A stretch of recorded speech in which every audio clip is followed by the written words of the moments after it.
ஒருமுறை புகழ்பெற்ற ஒரு கல்லூரியில் படித்து முடித்துவிட்டு வாழ்க்கையில் பெரிய நிலைக்குச் சென்ற முன்னாள் மாணவர்கள் சிலர் தங்களுக்கு பாடம் சொல்லிக் கொடுத்த வயதான பேராசிரியரை சந்திக்கச் சென்றனர்.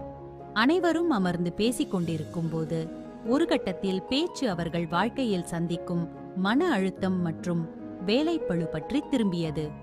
ஒவ்வொருவரும் தங்கள் வாழ்க்கை எவ்வளவு கடினமாக இருக்கிறது என்று வருத்தப்பட்டனர்.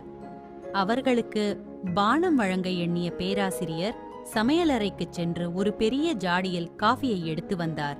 கூடவே ஒரு தட்டில் விதவிதமான காஃபி கோப்பைகளையும் கப்ஸ் கொண்டு வந்தார். அந்த கோப்பைகளில் சில மலிவான பிளாஸ்டிக் கோப்பைகள், சில கண்ணாடி கோப்பைகள், சில விலையுயர்ந்த பீங்கான் கோப்பைகள் மற்றும் சில மிக நேர்த்தியாக வேலைப்பாடுகள் செய்யப்பட்ட நவரத்தின கற்கள் பதிக்கப்பட்ட கோப்பைகள் இருந்தன. பேராசிரியர் அவர்களிடம், உங்களுக்கு பிடித்த கோப்பையை எடுத்துக்கொண்டு காவையை ஊற்றிக்கொள்ளுங்கள் என்றார்.